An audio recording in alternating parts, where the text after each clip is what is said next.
Here I am out cross-country skiing on the pond behind our house. It's a beaver pond and they've raised the water level quite a lot. So it makes for much more wide open spaces.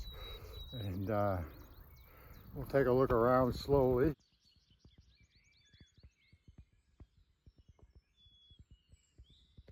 You should be able to see the beaver lodge. I can't see the monitor, so I don't know how far I went.